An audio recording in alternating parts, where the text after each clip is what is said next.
for. It's been a long time since I did anything. Why am I talking like a robot?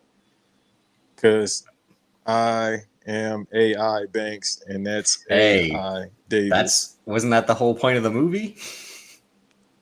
Exactly. Let's get Weren't into you this intro. when that happened? Weren't you like, holy shit, this man made a movie about the current day? And then, ironically, the movie is shut down because of the writer's strike that has to do with AI. That's what I mean. It's like like Tom versus technology. No, it's us versus the world, man. I'm telling y'all, the machines are after us. That too. Your whole Skynet will take over. Skynet will happen theory has been, years in the making. They called us a madman, but now we just Banks versus Davis. Let's get into the intro.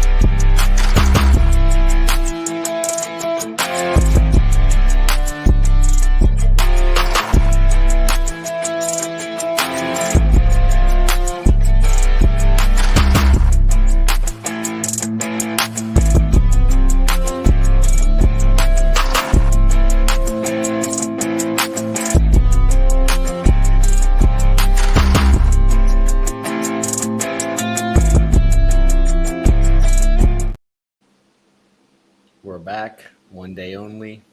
Banks versus Davis. As always, I am Banks. That's Davis. Oh, wait. Yeah, no, that's how it works. Hey, guys, Uh, I can get a loan from the bank now. okay. What would you would you ever wish like a Freaky Friday situation would happen with us? Oh, absolutely. I'm committing all the crimes. You so that's what you would do. You would like, who's the one person you would want to Freaky Friday with for the positive, and then one for the negative? Like, definitely, he's not here anymore. But Walt Disney. for the positive, I don't know if that's positive, but yeah, I can't think of anybody else I want to body swap with. there'd be no strike if he was around. It probably would be because most of his workers are the reason why it's on No, that's what I strike mean. right now. But they can. The thing about these guys back in the day, they ruled with an iron fist compared to the guys today. The guys today are just so like in their own heads. That's why everything's falling apart, because that's why they again couldn't get deals done. Whereas Walt Disney be like, "It's this amount, take it or leave it." And people That's like, But per the report that just happened this past week, that's what's going on. They say, yeah, when they get hungry, they will come back to us. yeah, that's We in the end game, bro. That's all it is. Let's quote Disney. We in the end game now. Well, to think about it like that, yeah. I mean, think about what's happened in the last 7 months. It's been 7 months since we've been here. You did a couple white noises. We talked about Wrestle Kingdom, the Fast X trailer, and then we reviewed Fast X, which was, whew. Yeah. Along with Guardians of the Galaxy Volume 3. But it's fair, which I almost forget like happened. That's how crazy the last 2 months have been. It's like, oh yeah, Guardians of the Galaxy 3 happened. Like I forgot to log it in my letterbox for a list, but I'm like, I like that movie. Yeah, that movie made me say, yo, you got to shut up sometime, because I kept saying that movie doesn't need to be made, as I said on White Noise with Kyle and Davis, BRP, Patreon. And I was like, this movie doesn't need to happen. Then I watched it and I said, oh, this is one of the greatest movies I've ever seen. And it's almost the opposite of Fast X. Like, as much as we might want more of these movies, you're like, no, they need to stop with these. I got to do like Mel Gibson when he was in his interview recently. That's his go home. He does this. And to think like the movie we'll be talking about today, which we'll get into in a little bit, had like a real cliffhanger. Like Fast X has like a cliffhanger of like, what's gonna happen? And then like credits show up. And I'm like, what the fuck? And like the whole point of Dead Reckoning is like it's supposed to be a cliffhanger, but like they kind of end it properly. There's some reports where Tom Cruise is like, I didn't want it to end on a question mark. I wanted like the good guys had to win. We'll get into spoiler territory. So if you haven't seen Mission Impossible: Dead Reckoning, go out and see it. Come back and watch this. We'll kind of talk about the franchise before we break down the latest installment, because it all, like Fast and Furious, all roads led to this in a way. It's crazy when you think about it. Positive and negatives of that. But is there anything recently besides the writer strike, AI, that you've kind of been wanting to talk about, since we haven't been doing this on air? We've been doing it in our own text. Again, we talk every day pretty much, and we have these discussions with ourselves. Again, we've talked about the writer strike, the AI. I said we have to blame Tom Hanks and Zemeckis for the Polar Express, because that's how we got here with AI. Of like, it can be done. Like, what did you say in the text? Because that might be the title by default. It fucked us. The Polar Express fucked it. That's hilarious. It did, because it had Tom Hanks playing Tom Hanks with like prosthetics for 3 different characters, and it's like, but again, it's all CGI, so it's like, what the fuck were they doing? Should we be blaming Eddie Murphy though, and Eddie Professor? No. See, because that's how. Because that all goes back to back in the day when like men dressed as women for Shakespeare. Like that was just the modern version of that, where, you know, practical effects and makeup came so far where a man could play all these roles. Like Mike Myers and Austin Powers, and you said Eddie Murphy in his films. But they said Eddie Murphy did that in the shoot way as well. No way, that'd be amazing. Well,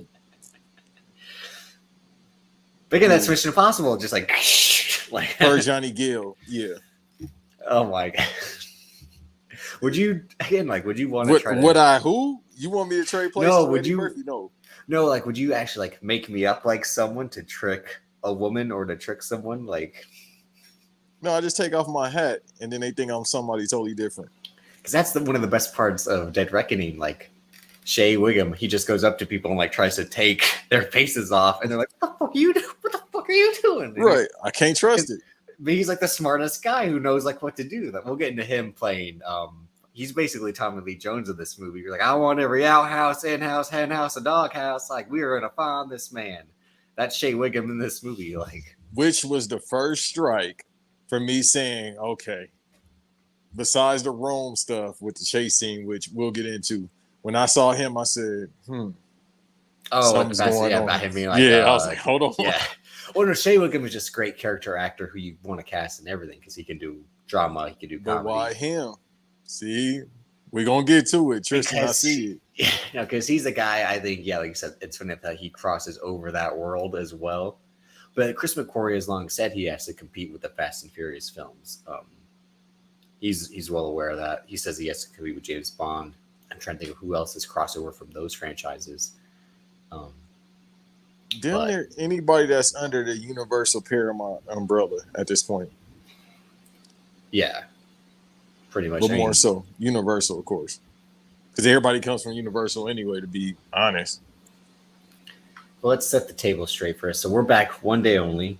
We've been waiting on this movie for a year. Again, that trailer dropped almost a year ago. The leaked trailer, right as Top Gun Maverick was. Oh, it's been over a year, because Top Gun, it was supposed to be attached to Top Gun Maverick. That trailer dropped. You were like, it's Arabian Nights in the beginning, and then it's just like Fast and Furious in these set pieces, and then this man drives a motorcycle off a cliff, and it's like part 1. And I'm like, how could you do a part 2? Because the whole point of this movie was it was one movie as a whole that they had to split into 2 parts because it was just going to be too long. And as I'm watching, I'm like, I guess, but not. They could have, not to cut you off. But they could have made this 3 hours, and it end it right then and there. But there's some stuff where so I thought this was amazing. I thought it was great. I thought it lived up to expectations, but I didn't think it was as great as Fallout. So I've been on a Mission Impossible rewatch on Letterboxd. Follow me on Letterboxd at Davis _AK_drip, I believe. I've been watching those. And this is like their end game. They bring back Henry Czerny as Kittredge from the first. Rebecca Ferguson's back as she was in the last 2. Ving Rhames, Simon Pegg. I mean, if Jeremy Renner showed up, it'd really be endgame, because he's the only one who's like, I'm not coming back. Famously, Chris McQuarrie had asked him to come back so he could kill him, and Jeremy Renner said, I'm good. Like that, the opening of Mission Impossible Fallout was Jeremy Renner was supposed to die during that mission when the plutonium gets stolen, and Jeremy Renner's like, I don't want to do that. Not good for me. because he knew he had value or leverage in a way. And Chris McQuarrie kind of respected that, but he was also like, what if I kill him off anyway? So they just never mentioned him over the course of Fallout, which famously Jeremy Renner was the guy supposed to usurp the franchise from Tom Cruise. And Tom Cruise said, ain't no way. Ain't no fucking way this guy's going to be me. Or he probably heard it was going to be cold where they was going to shoot at, and he was like, nah, I've been through that before. No, because unfortunately he fucked up his legs in the cold in Lake Tahoe, so... Yeah, and that was last year, so he kind of missed that key point of getting there. Because again, if anybody doesn't know, and Davis probably was gonna get to it, this movie was shot like in 2020 of December. That's where you got the epic shoot promo from Tom Cruise. They were still filming it. They started in December or before that. I thought it was like October, maybe, right? Of 2020, mind y'all. Listen up, 2020. Yeah, is when they shot this movie. I think it's almost fall of 2020 because, again, we hadn't recorded yet. We were just about to fall of 2020. And again, stuff was shut down in the US, but overseas, there were those weird leniencies, especially in Italy where, the Rome set piece is filmed. And that's the famous tirade he had on this industry depends on us. He's probably doing that shoot promo table. again. He definitely doing that right now.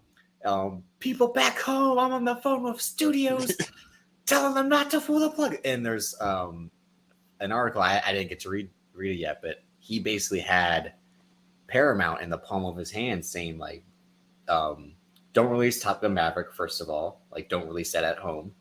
Put it in the theater and watch what'll happen, because they were so ready to put it at home VOD, and then when Paramount Plus started, they're like, "Oh, we're gonna need this as our anchor." And Tom Cruise is like, "Just wait, you'll see." And then that movie made, again, $1.5 billion, and he was like, "I am your god!" And we talked about it before. It made him again. It's just weird how certain people. I won't even say weird. It's kind of like if anybody listens to rap, it's the Jay-Z Nas thing where it's just years later, you're not supposed to be that guy. And now you're the biggest draw in the industry again. So cut to how long has Tom been in the business? About 35 years or something like that? Yeah, his whole thing is damn near close to that, yeah. But the thing was, he was that guy looking like he was not going to be that guy, because he would have Ghost Protocol and then Edge of Tomorrow flopped. But that's because of bad marketing. But it's a great movie. And then he had Rogue Nation, and then The Mummy flopped. Again, bad decision-making behind the scenes, the Dark Universe, all of that. And then he had Fallout, and then Top Gun Maverick supposed to be back-to-back in a way. It was supposed to be 2020 after Fallout was in 2018, but the pandemic pushed that. So he was supposed to have this late, again, Tom Brady grip on the steering wheel. Again, Jimmy Garoppolo is Jeremy Renner in a way of no, sit down. This guy isn't it. I'm the guy. And Tom Brady still showed that when he got to Tampa Bay of I'm the champ. It's the 2 Hall of Fame career thing, I say. It's like Kobe with number 8, Kobe with 24. Tom Brady with the Patriots, Tom Brady with the Bucks, even though it wasn't as great as obviously when he was with the Patriots. And more still, Tom pre-injury and then Tom post-injury in terms of that it's Tom 80s, 90s versus Tom 2000s and then 2010s, now going into the 2020s. Again, this is now 2 movies in the 2020s. I mean, I don't know what this is projected to be at for the box office. Let me see. But it did have the 2 extra day head start by opening on a Wednesday. By default, yeah, which is smart, because what did I say? I said this dude right here is extremely good at marketing. I was obviously other than Edge of Tomorrow, because it was sports on. The only thing about Edge of Tomorrow's marketing was the title. People didn't know if it was Edge of Tomorrow or Live Die Repeat. And that movie was always kind of going to underperform anyway. Yeah. But just the idea that people didn't know what the title was is their excuse of why that movie didn't make money. You know what's his biggest slept-on movie? It's probably Oblivion. You seen Oblivion? Yeah, and Oblivion's what convinced him to do Top Gun Maverick with Joseph Kosinski, because Joseph Kosinski did Oblivion, and they reunited to do Top Gun Maverick.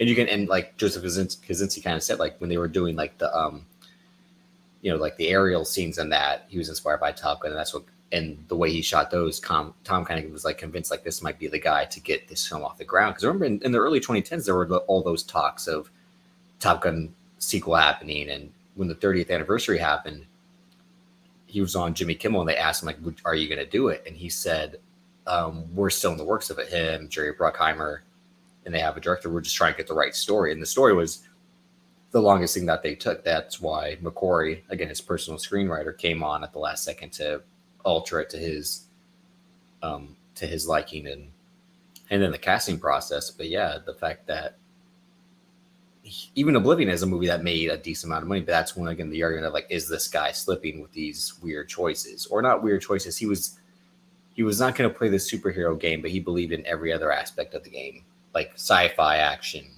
Oblivion, Edge of Tomorrow, and then The Mummy was supposed to be his new franchise, the Dark Universe, but that was just they bungled that the second they came up with it.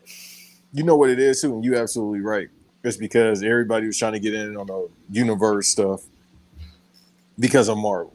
And that's probably why film is at the stake it is right now, but that's neither here nor there. But he's very much so a guy of timing and understanding the ideal of the Hollywood blockbuster, the summer blockbuster, and perfect timing. Because Edge of Tomorrow, yeah, we just talked about it, obviously. Oblivion, I think that came out like in the fall, if I'm not mistaken. No, I think that was a fall movie, 2013. Because again, his whole thing is I make movies for the summer. Like I make summer blockbusters, no matter what. Like he's not that's why his movies don't go to streaming, because he's like, I don't want you to watch this at any time, any place. You have to go when it's in this theater that weekend for the next 10 weeks until they take it out.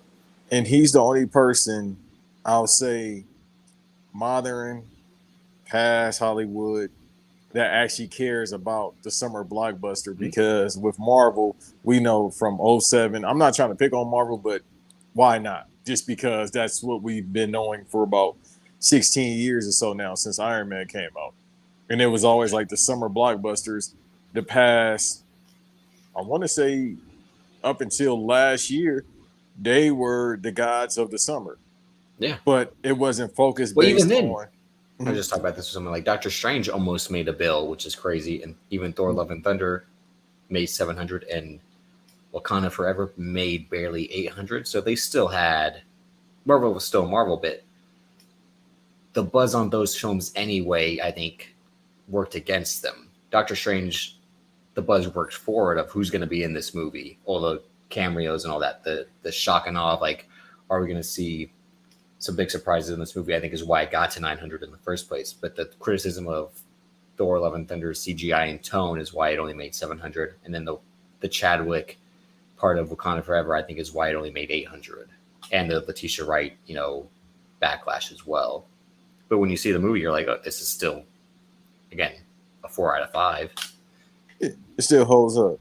And that's what's going to be the biggest draw for a movie I think nobody cares about to actually take, more than one shower a day, being Deadpool 3, because they just announced that Magneto is back there.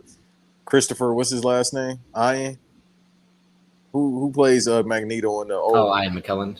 Yeah, I'm sorry. I don't know why I said Christopher. Ian McKellen is all of, I feel like 90 at this point. Legit. Oh, I think he is 90. I think like shoot 90 years old. That guy I was just talking about this with someone earlier. Like, it doesn't make sense to go from Michael Fassbender in the 90s to Ian McKellen in the 2000s, where it's like that's a 30-year age gap between their actual ages and 10 years of movie time.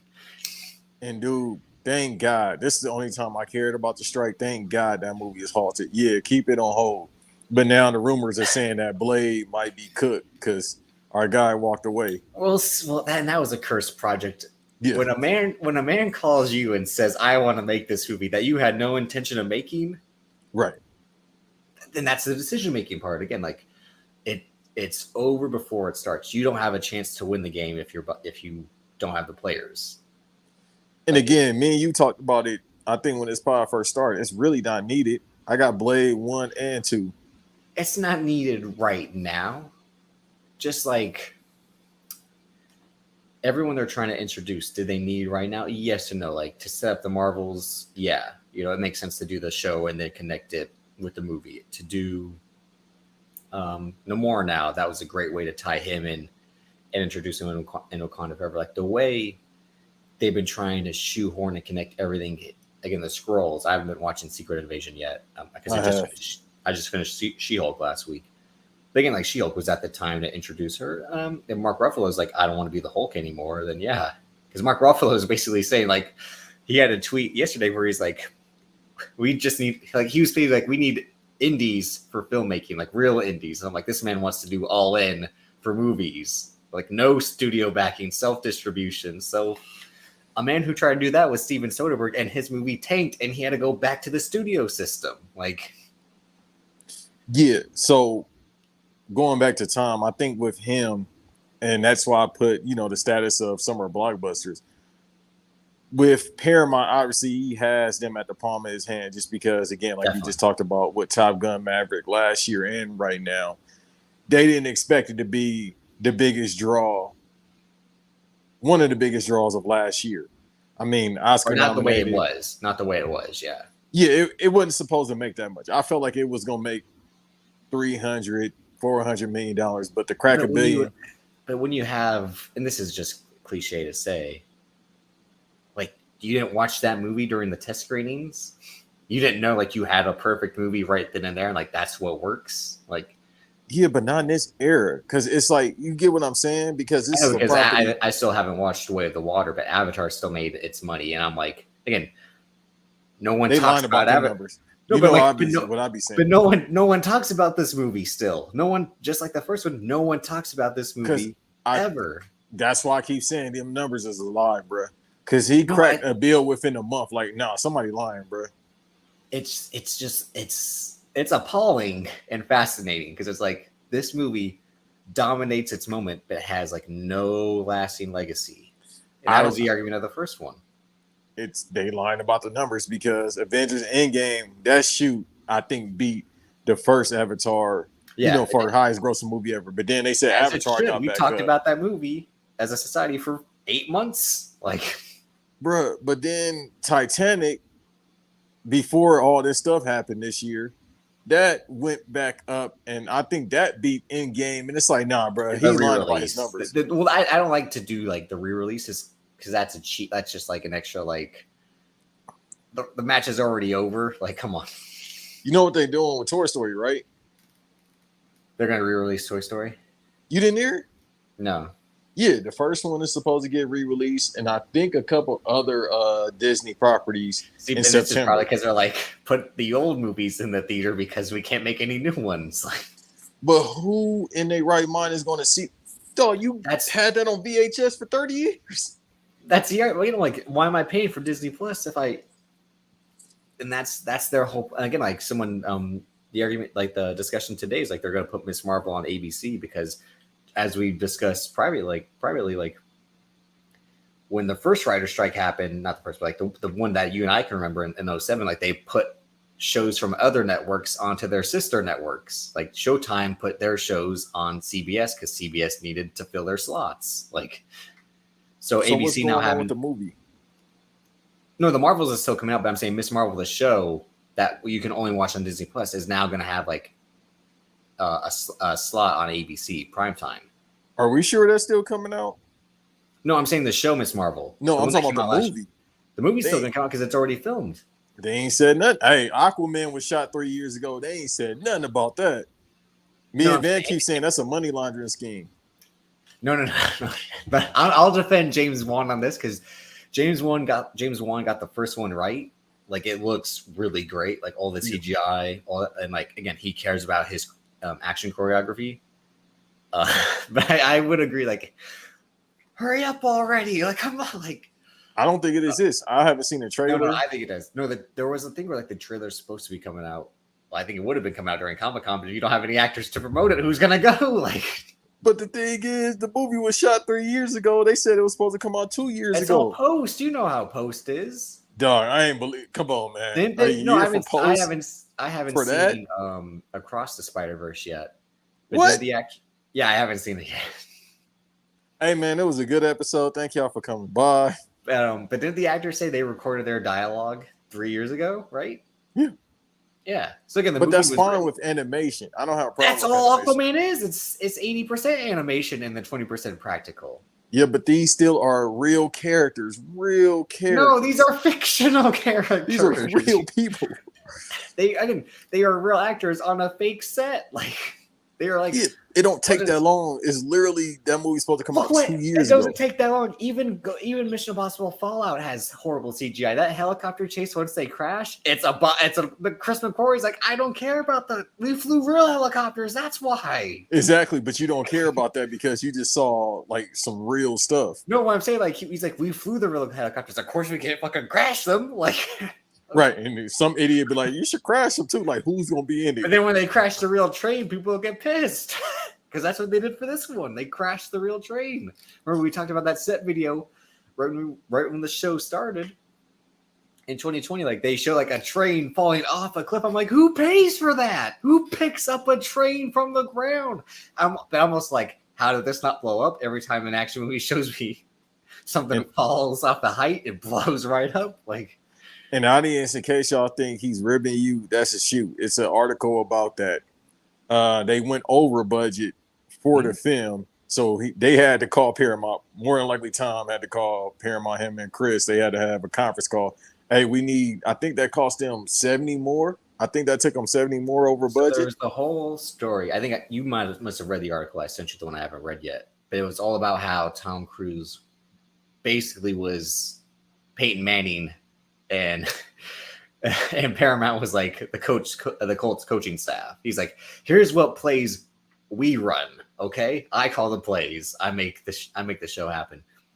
They had rented a yacht that they had to pay for the entire time, so the whole production team and the actors could stay on the yacht, so they could avoid COVID. They still had positive. I think they said Tom paid for it out of his own pocket. But they still had positive tests, which is why the outburst of him happening of like, pull your shit together, like we don't need this, or else you're gone. Like, but his whole thing was they were never going to stop making that movie, no matter what the scenario was. And the scenario was it's a global pandemic, and they still filmed that movie with masks, with stunts, with everything. And the reason, again, it took 2 extra years in terms of 2021 and 2022, even up until now, I think, because the whole reason it's 2 parts is the last year they've been adding more and more because they had to fix this one. So the second one can make sense. But I'm watching this one, I'm like, why give him this whole backstory that doesn't even play out yet? That's what pissed me off the most. When we'll get into spoiler territory, but I'm like, you give him this backstory of like how he joined the IMF, and like that's like, wait, in the second one we'll explain how he became in the IMF. That was the only thing I was mad at in the course of the film was like they have 2 flashback scenes, but I'm like, did they not want to do like deep fake young Tom Cruise? Because they kind of do it for Eastside Morales a little bit, but not for Tom Cruise. Like they show this random woman getting shot, and they don't even know. They just say like, every woman that loves him, they die. And I'm like, we don't even know this woman yet. Who is right? She? They set up no backstory for her. It was just like, all right, this is the opening. That's why that was the weakest part of the film was his connection to Eastside Morales, and that's why I'm like, Nicholas Hoult was supposed to play this guy. Nicholas Hoult wasn't even born yet when Tom Cruise had joined the IM. Like, he's only 5 years older than me, like something like that. Like, they could have cheated though.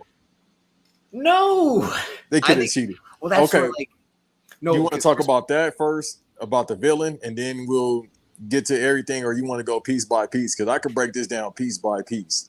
Well, I'll just say this because there was a great podcast called Light the Fuse, and I would say it was because if you go on the Spotify right now, their history seems scrubbed because they now have a deal with Paramount where they have like the official Mission Impossible podcast. Before they were kind of like they were like the unofficial Mission Impossible podcast. They had people who were the editors of the film, the storyboard artists of the films. They would talk to everyone, and then last year they got to talk to McQuarrie and Cruise and some other people involved in the film, but now they have like an official interview with McQuarrie and Cruise that I haven't checked out yet.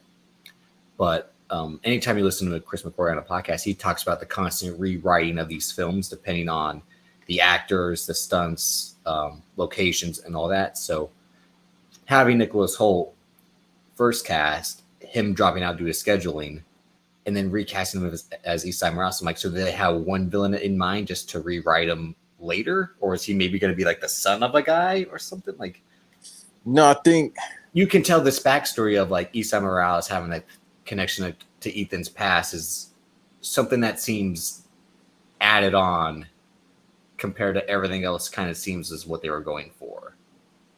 You know what I mean? yeah. But not even, because it's all about what's it like to join the IMF, given Haley Atwell's character. So maybe it's just. But you still got to give. Yeah, good. Because you're making absolute sense, and No, then I'm thinking about it. It's messy, but in a good way. Because I'm like, I was still entertained, and I'm like, it's still making sense. But I'm like you said, just give me the three. Were we? Or are we just like thinking about this plot point, like, because then how she explained it. All right, so spoiler alert for everybody. Yeah. So how they explain it? If y'all, Agent Carter is in this movie. Don't call her that, because she hated how Agent Carter got done. Well, that's a fact, yeah. British pressure is here. Be careful what you say, Davis. I just read the comments. So she's in here. So we jumping ahead towards the end of the movie. Again, spoiler alert, we'll give you a couple seconds. Couple seconds is up. So it's like, do you accept this mission? If y'all understand the basis of how this goes, do you accept the mission or not accept the mission? They talk about it early when Ethan joins the IMF.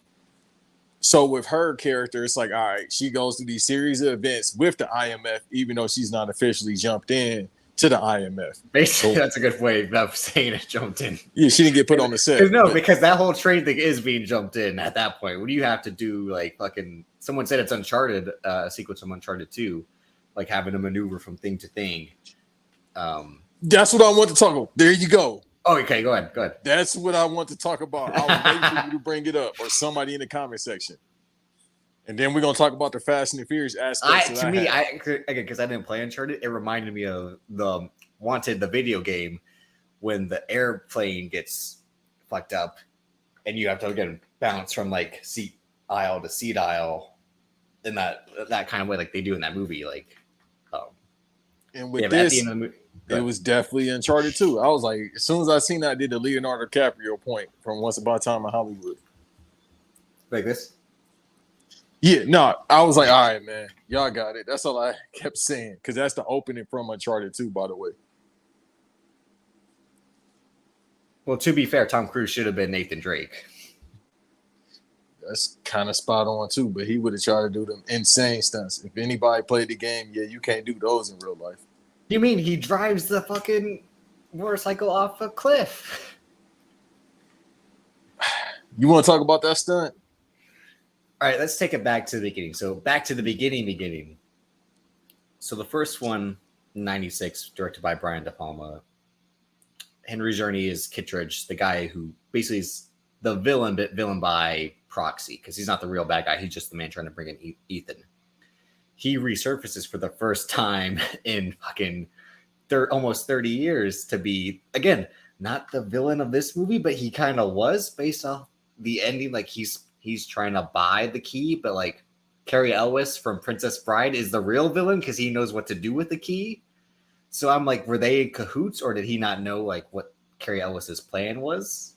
That's, again, the messiness of like, I get what they're going for, like, because Ethan's like, I know I can't trust Kittredge, but he knows I'm important, which goes back to the opening of the film where he reads Ethan the mission of like, remember why you're here, which was an interesting wrinkle. I did like after he has that back and forth with the delivery guy, like, welcome to the IMF. That was some clever comedy of like, what is it like to be the person who delivers missions? Like, it must be like nerve wracking, because how do you know if it's the right person or not? And like, you have to remember the coded language and, secret words, basically.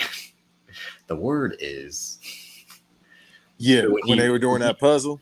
Yeah. No, I'm saying when he gets his brief and he's like, remember why you're here. Because it was either prison or join the IMF. And I'm like, prison? What did he do? Like, yeah, I figured that's what you were talking about. So I kind of jumped ahead on that. No, that's right, because to the whole Joker aspect of that puzzle thing. On the Like the Views podcast, in the second Mission Impossible original idea, it was supposed to be way more out there compared to the Mission Impossible 2 we got. But there was a part in the second mission, the original Mission Impossible 2 script, that Ethan says everything in my file is fake. Like, he's that deep undercover that even the stuff they have on file is all fictitious. Like, no one knows his true identity or his true history. Because the point of in the first one, Kittredge threatens his uncle and his mom and the farm that, like, you know, if you don't come in and turn yourself in, I'm gonna take your family to prison. And that's supposed to be like what scares Ethan into like turning in, but he doesn't. So in the second Mission Impossible 2 original script, he says my mom and uncle don't exist. Like, no one knows my real identity. No one knows my real history. So that's why I'm like, I think they're trying to rewrite his history now, because the whole point of Ethan Hunt, there's a great YouTube video by this guy, Patrick Willems, where he says Ethan Hunt in every Mission Impossible movie is Tom Cruise at that moment in his life. Like, number 2, especially, is Tom Cruise at the peak of his movie stardom. He had 15 years of hits. He has the long hair. He's full of confidence. He's like, I'm the fucking guy. He just did Magnolia, Eyes Wide Shut, Jerry Maguire, and now he's like, I'm going to be masterpiece, Eyes Wide Shut. He's like, I'm going to be the movie star for the next Mission Impossible 3 is Tom Cruise, the Marion Man. He just got engaged to Katie Holmes. He's now going to be a husband. And that's what that movie's about. It's like Ethan Hunt's a regular guy now. Mission Impossible 4 is, oh, I'm supposed to be the veteran, but I still got some years left in me. Because he kind of went away from the franchise just to come back and take it over from. I said this in my letterbox review, but he treats Jeremy Renner like Scott Burrell in the scenes that they have. Like, he tries to outact him as character, and then like on set, you can tell like the way he's like, and you're just an analyst. Right? I'm about to say that. You can tell he was like, they think you're the star of the movie. You're just a supporting character. Like, that's what he was probably saying to him off set the whole time. Like, Scott Burrell, like, you shoot that shot. And then Rogue Nation is like, the old man is the movie star, so you can't kill him. That's why it's that great scene. Again, another interaction with someone who delivers the mission when he talks to that girl in Rogue Nation who's like, so it's really you. It can't all be true. Like, everything he's done up until then, she's like, it's not believable. And Chris McQuarrie said, like, the reason he put that in the script, because like the idea of like, someone has to type up what this guy does, right? Like, the mission briefs have to be like, he flies a helicopter into a tunnel. And like, so if you know about Ethan Hunt, you're like, this is the guy? Like, this guy actually exists? So him till now is, again, like, he's like he says later in the movie, you become a ghost if you join the IMF, which is, I know you were all for that when they introduced that concept of like, no one knows you, you have no prior life, this is your only life, dedicated to the mission. Yeah, that's me right now. How y'all know what my first name, those that know my first name and what my last name is? I might be Ethan Banks. But it starts with that history, and like, he has to hunt down Elsa. Well, first, actually, it starts. We skipped over the real intro, though. You loved this shit on the submarine, didn't you? Hey, the irony of that. That's all I kept looking at. I said, or if anybody knows a deep cut, which is, I don't even know, that's a deep cut, Red October. No, that's the. I watched it for the first time last year. It might have been after I had my hernia surgery. After years of hearing it, I'm like, oh no, let me finally watch this movie, and it delivered. I'm like, I see why these old guys talk about this movie being so impactful and that good. Like, the shit on the submarine in that movie is like, I was like, 2 meters, like, turn the wheel 40 degrees. Like, it was amazing in that movie. And then in here, like, it's a gripping sequence when they're like, the missile's coming right for us, brace for impact, and then it disappears. It's like, what the fuck? It must have been a test, and then boom, missile comes right at them. It's like, because it went off the radar twice, remember? They was like, all right, we tripping. The missile ran off, and then the whole ship went off, and they're like, it must be our system malfunctioning, General. Like, did you notice the Trinity flag in the back? I was wondering, but no, I think that must be like the old Soviet Union, like, general type thing or whatever. But McQuarrie said it last year on his podcast, like, he was super, he was always into submarines, and the guy who co-wrote the movie with him is big into like nautical stuff as well. So like, they had for years wanted to do something with submarines relating to a movie. So they put it in this movie, and that's where the term Dead Reckoning comes from. It's a naval term. So this movie kind of it's bookended by this submersible, as they talk about this Russian sub that's supposed to be untraceable, undetectable, controlled by this AI, which is why no one can find it, no one can see it, except if you have this key. But we'll get into the AI, the entity as they call it. So again, you didn't see the Trinidadian flag in the background. It wasn't a Trinidadian flag. It was in the right side. The right side of the scene where they had the command deck. It was on the right side. We're supposed to just have one Trinidadian guy on the like general, like the dude that be always at the WWE events. That was him. You think that was? Dude, he's always at WWE events. I'm pretty sure he was on the submarine. But it starts off with that scene. Then we get to the scene we just talked about. And then we get to, again, your favorite part, which is what you loved in the trailer, when they're in the desert. It's Lawrence of Arabia. He's got the face covering. He's got a horse. They're having shootouts on the horse. It's a sandstorm. They're having a sandstorm shootout, which I'm like, genius. Who thinks of a shootout in a sandstorm? Like, did you notice that the horse was on his leg? Yeah. When he had to lay low, I said, how do you do that? Yeah, I'm pretty sure it's the technique not to put pressure on your leg, but the way he did that. Well, every time a horse breaks its leg, they put it down. So, like, how do you, like, get on your side? The horse is like, fuck you. Like, an uncooperative horse? Like, we sure as in the hell ain't talking about Jeff Jarrett. Let's move on. And this is where Ilsa Faust is Rebecca Ferguson, who, because she's filming Dune, is why she won't be filming these movies anymore, unfortunately. You know, I still haven't seen the Dune 2 trailer. You have? Oh, the trailer. Okay, the trailer. But it's a great fucking trailer. No, the movie, we talked about that. And no, I know I'm saying, but like it's a great fucking trailer. That trailer, again, it's one of those, like, it gives the whole movie away, but I'm like, I don't care. Denis Villeneuve does no wrong. Like, yeah, I should just wait at this point, just because the movie comes out, October? Yeah, October, November. Yeah, I don't need to see a trailer. I read the book. You read Frank Herbert's Dune? Yeah. Oh, wow. Look at you. You saying I can't read like some people? No, I'm saying I don't read.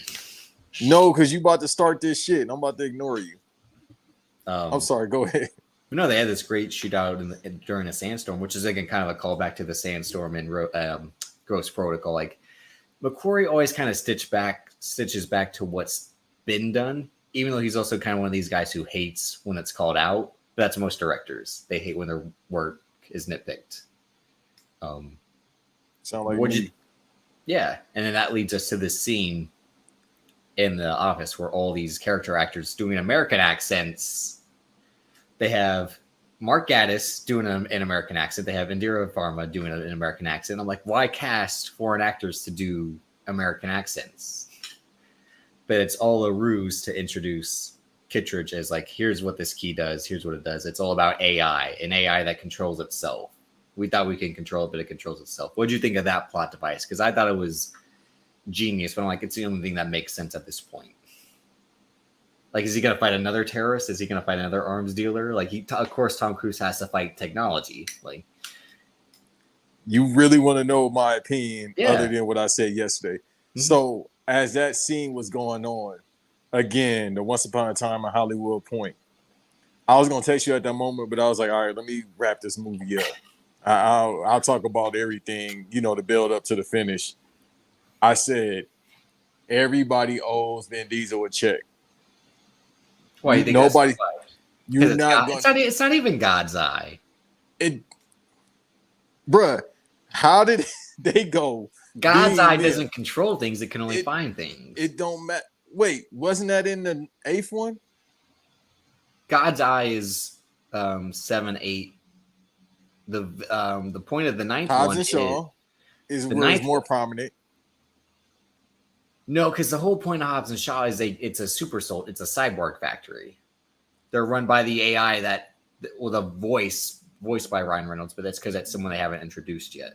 But we're never getting back to that. Yeah, they didn't say anything about that in the 9th one. Or the 10th one, I'm sorry. And they'll never get back to it because Jason Momoa is now going to face The Rock. He's now going to face Dwayne Johnson in his solo movie. Because Jason Statham chose his side. He's not doing Wait, slow down. So, I understand what you're saying. I'm trying to take it all in. Pause. All right, so Fast X. Right. Spoiler for Fast X. It's about to be on Peacock anyway. Because we did talk about it publicly too. So, well, it's on YouTube now, so people can go check out the White Noise. Funny enough, titled you studied Dianetics because again, it's Tom Cruise full circle. Bam. Now, before you start, my fault to get your promo. Did he know that Tom Cruise, the producers, Chris, everybody's involved, the higher ups at Paramount, did they know this Fast 10 was going to be split into two parts? Because I'm inclined to believe, I think they knew it. Because they were. No, because Dead Reckoning was already supposed to be two parts.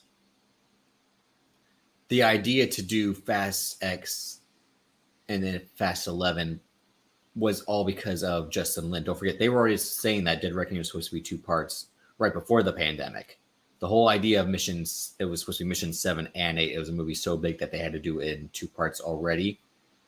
But then, like, the filming actually made it that reason. Versus Fast X, because of Justin Lin departing and Louis Leterrier and his team being brought on, they forced it to be two parts because they had a shitty script, as we talked about. So let me be conspiracy theory Banks, because I believe everything but nothing at all. What if, let's flip sides on the table, so to speak. What if Vin and the producer said, no, let's just do this for this movie. It ain't because of the script. Because, you know, they put spies on different sets, right? Oh, yeah. No, I think, so based off how Fast X ends with a real cliffhanger of, like, the dam's going to explode, and we don't see Dom and O'Brien die, or we don't see what happens, because they can survive, too. They can somehow and will survive, okay?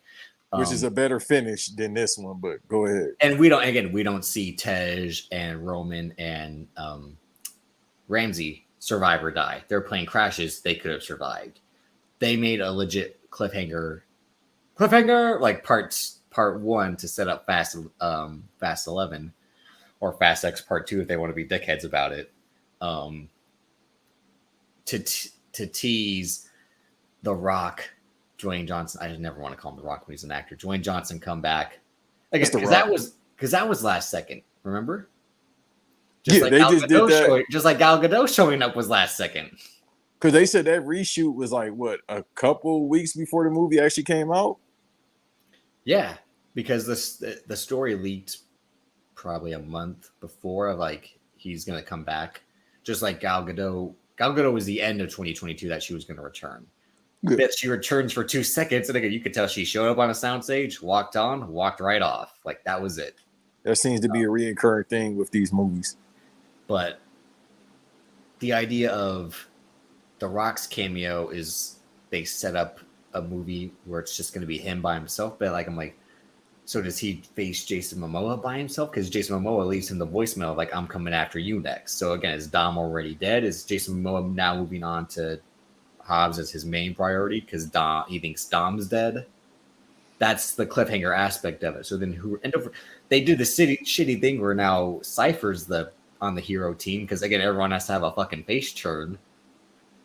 It's all a big shit show, a mess because they stop while you're ahead and you won't.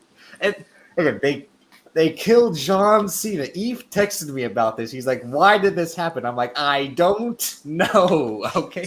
He showed me the text. I was like, bro, he could have put that in the group text we all in or the group chat that we're all in. Because I'm like, because he's filming other movies and he's like, I probably can't come back to this one, even though it's. But how do we know if he's actually? He can. He will. Okay, that's what I'm gonna say. He will. All right. Because everybody dies apparently, but they come back, bro. It's a Lazarus pit somewhere. That's the point. Again, when they brought back Han and they did, watch this hand so you don't watch this hand. I was like, fuck you. Like.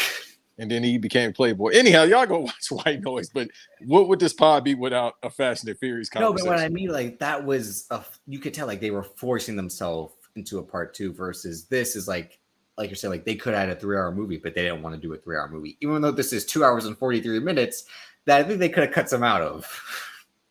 No, I think, you know what? And I'm always a person of. And I only mean, like, they could have cut maybe 10 minutes they could have cut. I don't think so. And usually, you know, I'm always on the spectrum of, yeah, less is better sometimes. But because I'm from the old school, y'all. I'm from the 12 song album era. You feel me? So I'm from the streets. Yeah. Get your in the car. Come on, get in the car. So That was Tom Cruise to Haley Atwell. Come on. Yeah, no, multiple times. Okay, so let me talk about that. I forget again, what I was about to say. He was like forcing her to join this gang, by the way. Well, remember the stories from the set was he was trying to court her. But it was too much no, you need to come with us because I mean, obviously she was in danger. And then that's when Ving cut that whole promo. Like Drewski says, I'm trying to fuck something like that. And I understand because yeah. I do that. Tom Cruise, let's go, Chip.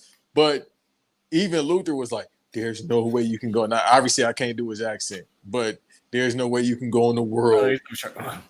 Ethan. Yeah, you got to sound like Thanos, so to speak. But even though, because here's Ving Rhames' last scene is like, I won't be able to join you on this mission because this is my last day on set. Yeah, he was like, oh no, the check cleared. I'm gonna fuck with you. That's all he did. Yeah. I can't wait for part 2 because he might be. That's what he's right. He's like, see you later, Playboy. Good to see you.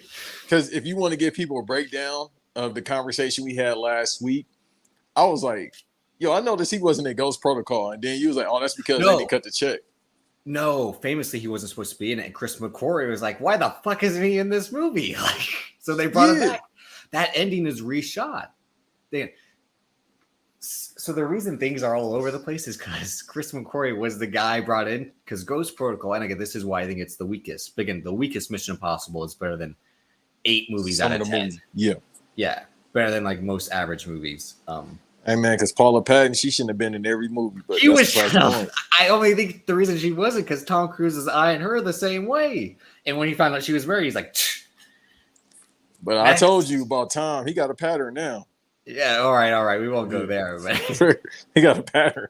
I got jungle fever. He's right. Because what he said about Janet Jackson, he said, "Oh no, she had got it." So I said, "Yeah." Well, anytime they see Tom Cruise is the worst red carpet interview because like, watch, it's a great time. It's a great atmosphere. It's just, I mean, it's amazing, isn't it? He's just everything's. It's I can't put into words. Just like it's just like again, like this guy sleeps.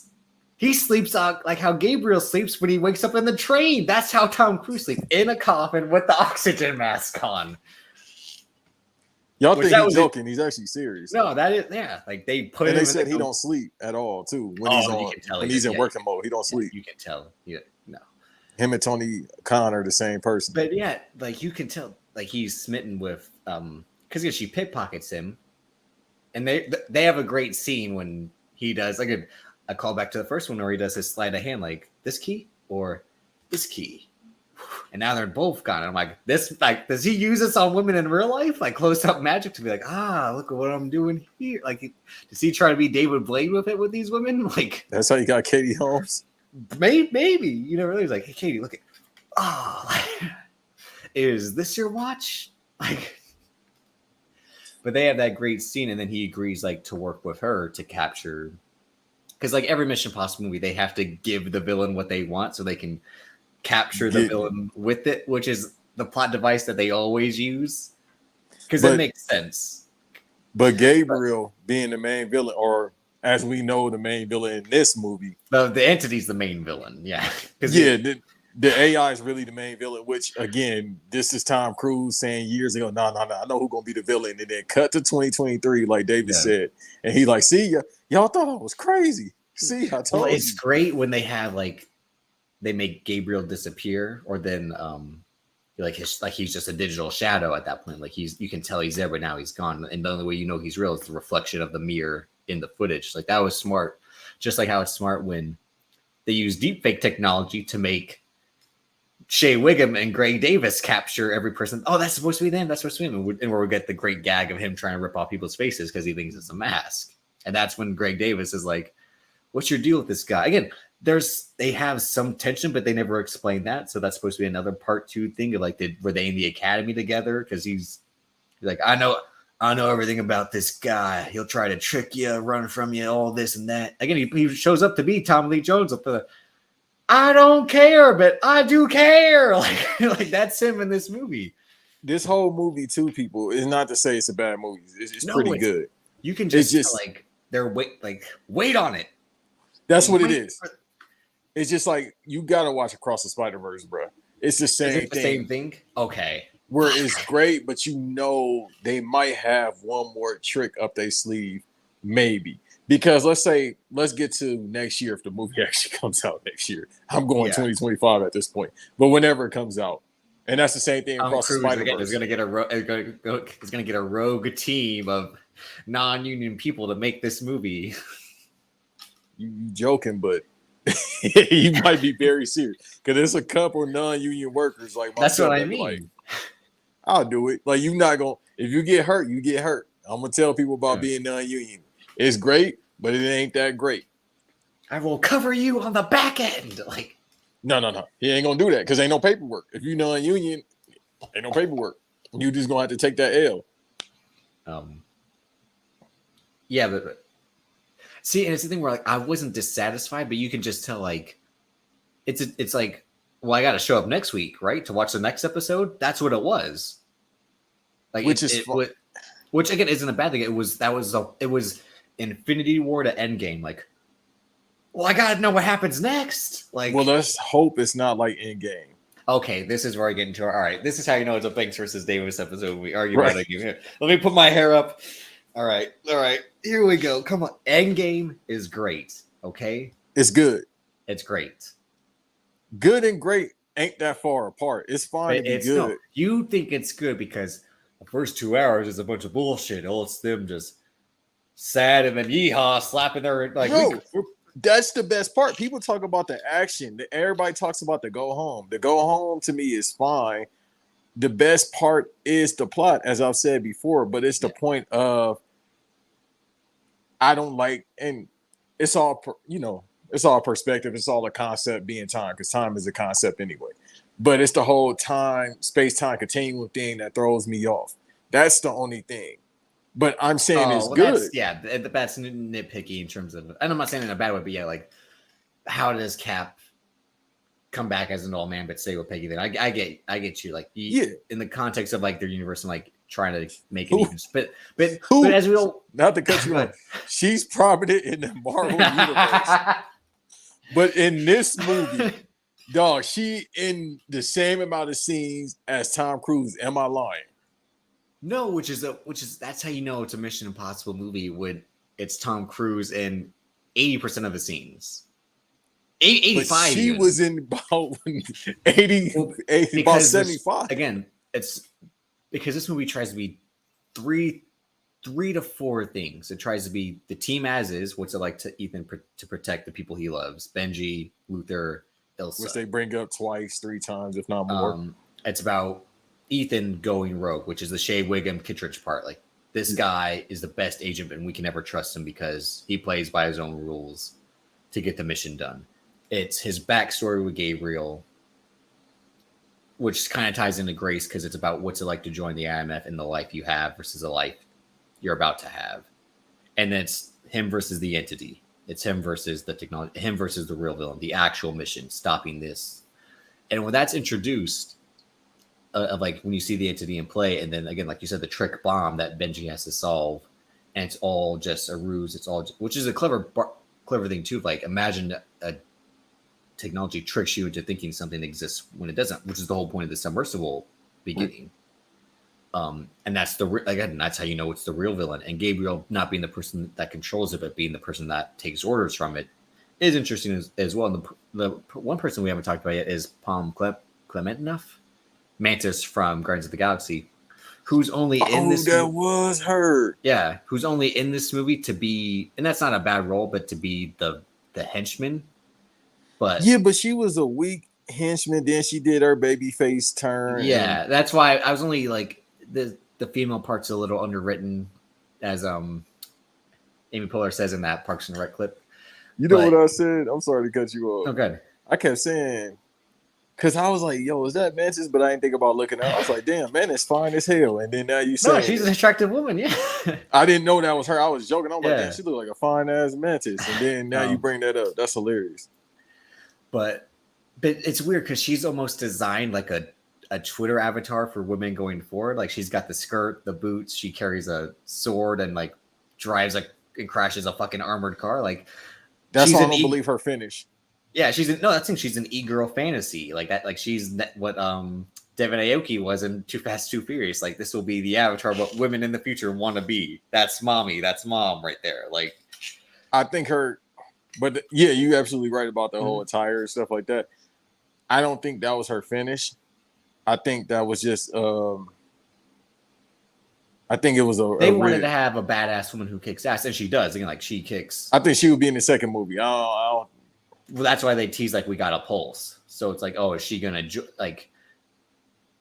She's gonna help them catch Gabriel because he'll still be on the run, and the entity will work to hide him. So they're gonna have to use her, like her unfortunately, but also fortunately, because again, she did save his life, like he said. Like, again, he was smart. Like, he saved your life, you'll owe him.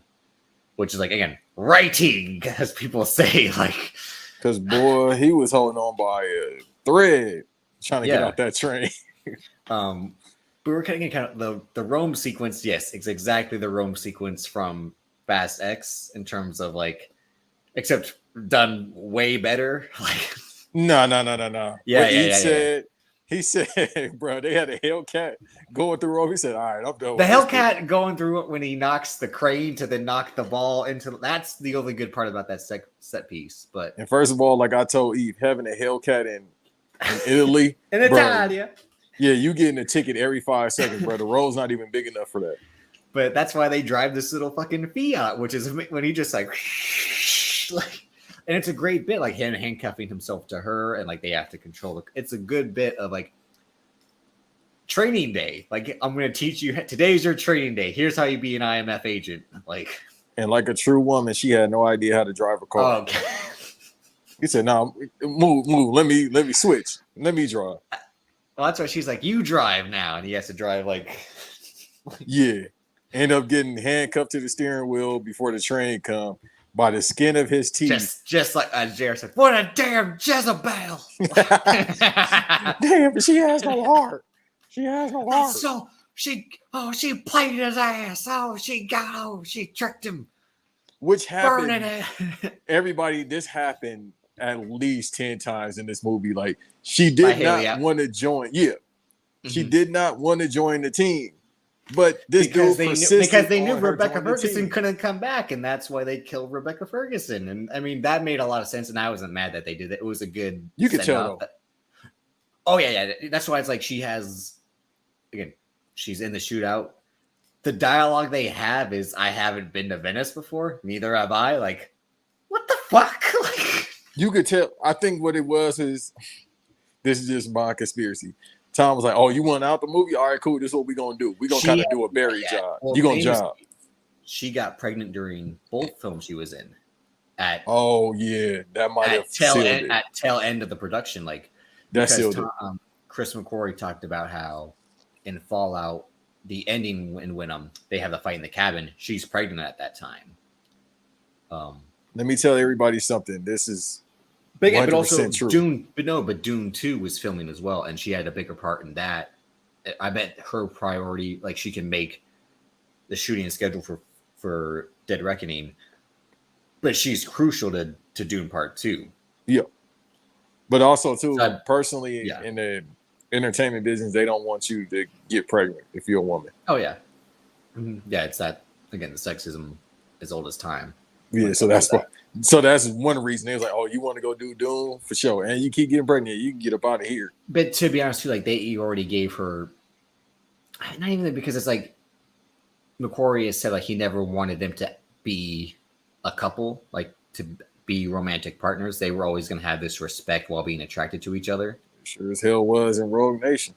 Well, that was the thing. Like you think it's going to happen, but by the time like Fallout, it's like he saves her life so she can continue on. But as like the movie opens up, she's a soldier without a country. She's a spy without a nation, as the saying goes.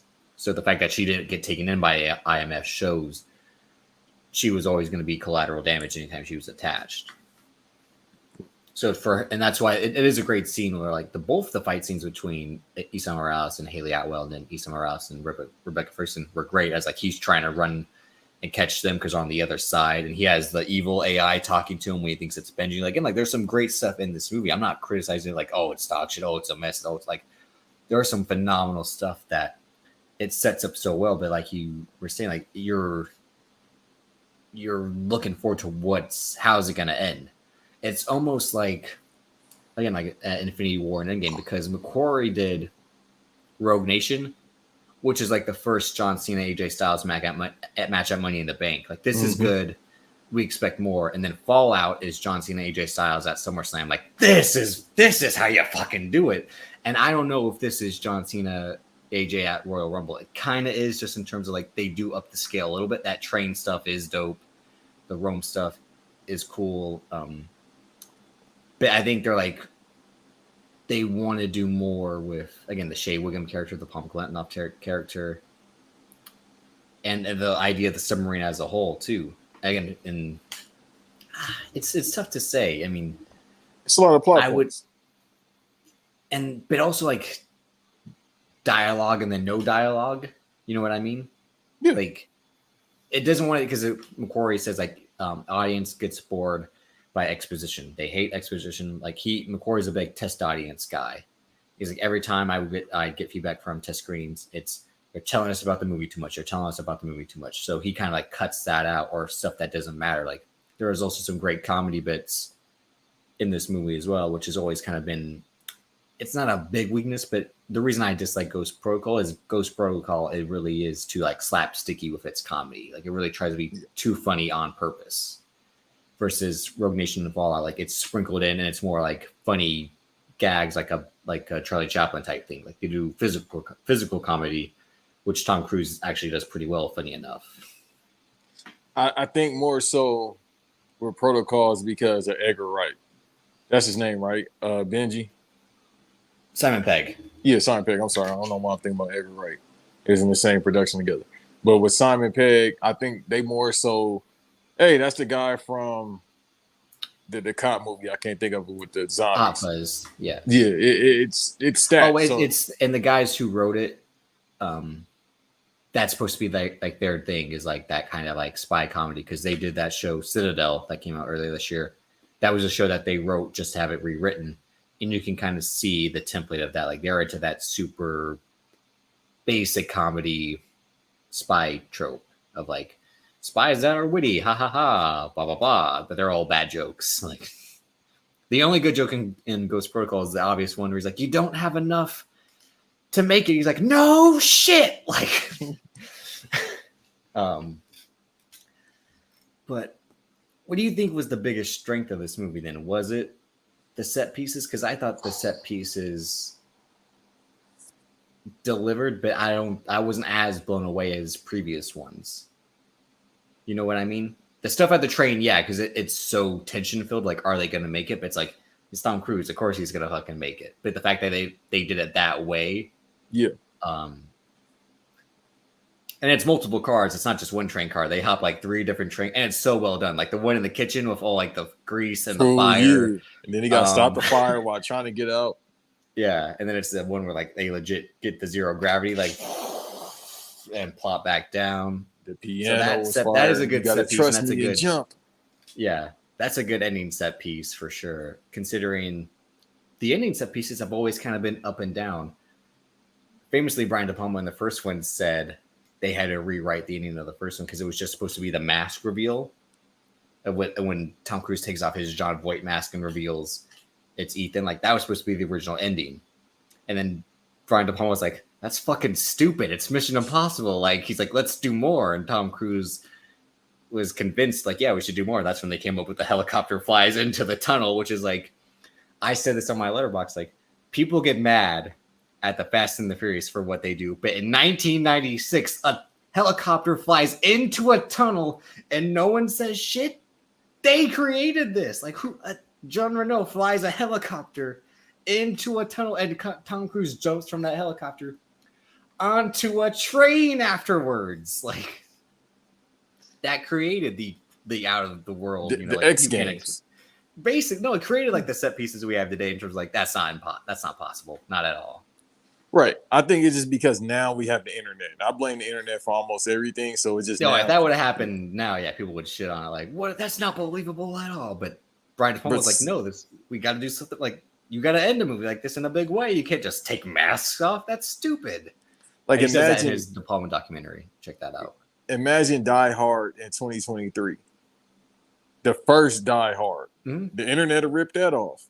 Like this dude is going through a shaft with no shoes on. How is he not cut? He was No, cut. everyone would be like, everyone would sympathize. Like, can't be me. I couldn't do it. Like, By any means necessary. Yeah. Mind y'all still, and I mean this ain't the Die Hard podcast, but this dude was NYPD, not LAPD. NYPD. so again, he Yeah, had no no, jurisdiction to do what he did. Yeah.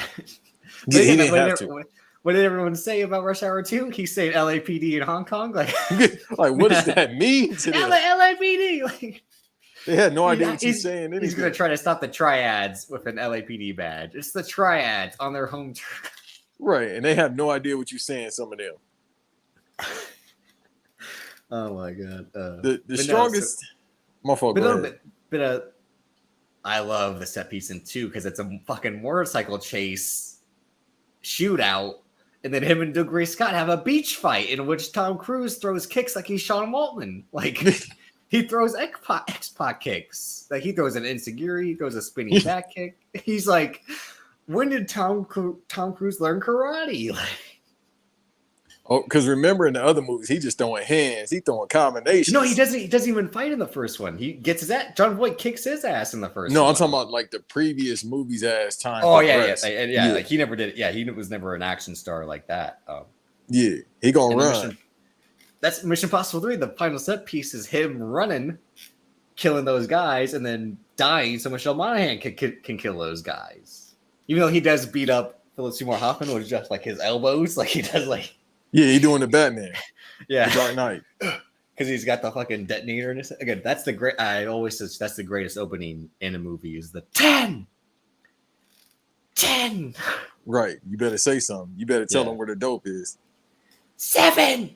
So you that's Tom Cruise was acting that day. You know, he saw Philip Seymour Hoffman show up to set. He's like, he was scared. So I'm gonna.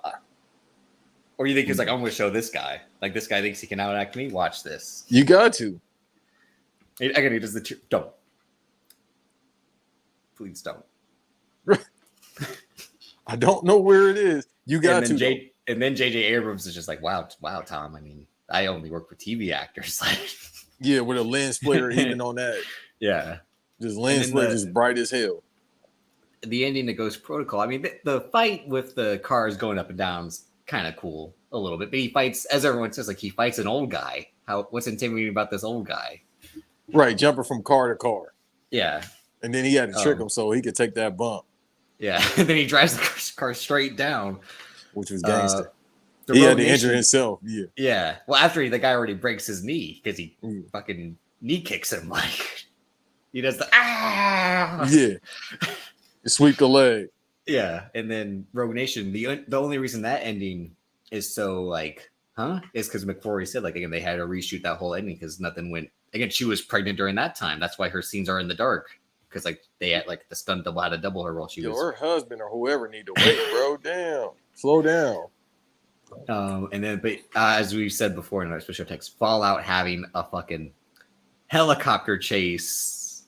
Who comes up with an idea for a helicopter to chase another helicopter? And then they have a fucking strong style match on top of a fucking cliff. Like, because Tom Cruise gives him a fucking snapmare. Like when he has him in the sleep, he goes like, like he's fucking Amazing Red or something. Like, be it everybody, this is when a Gatling gun is being shot at him.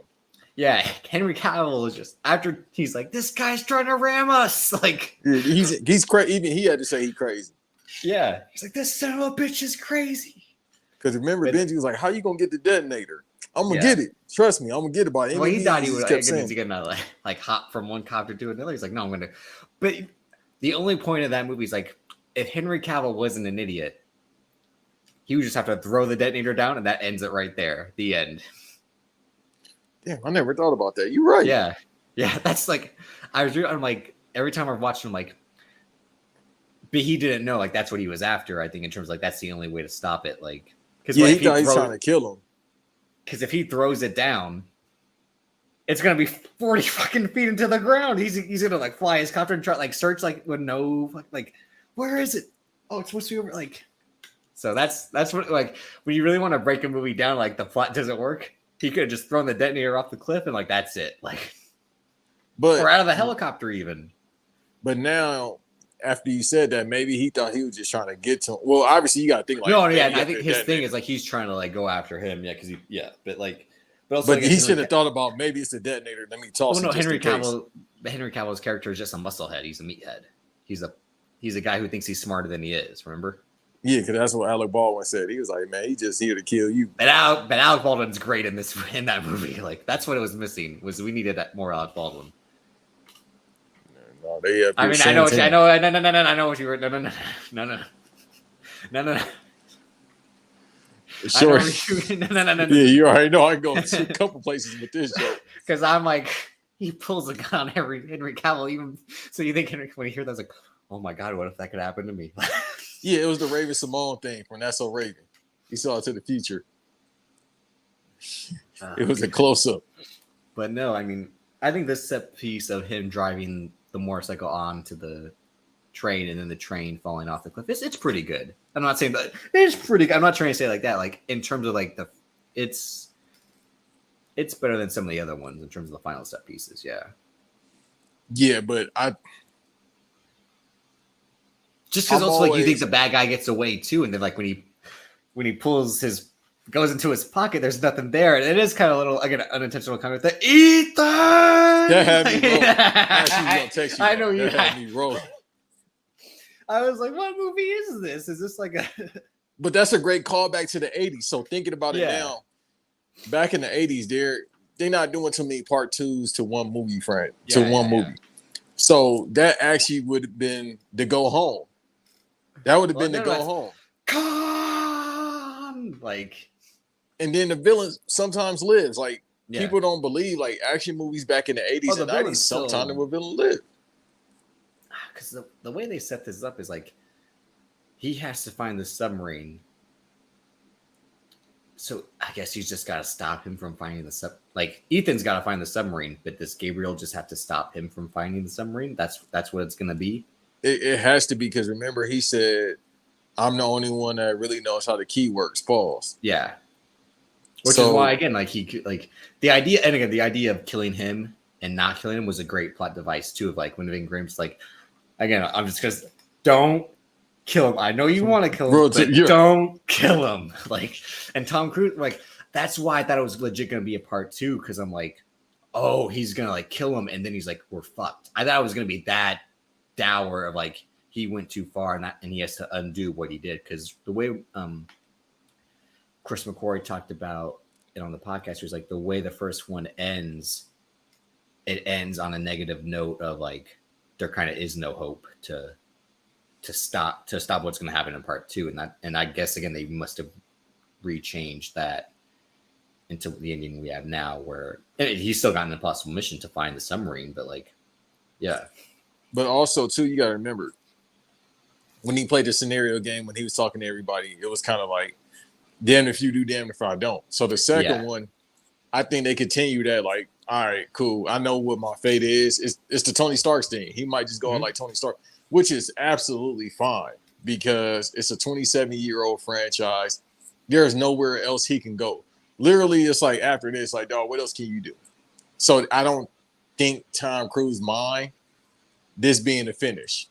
You feel me? Like, this is already, they got the build up, they got the go home that they planned out. Now we just got to get to the finish. And then, like you said, the finish might be Gabriel doing something, but more than likely he's going out.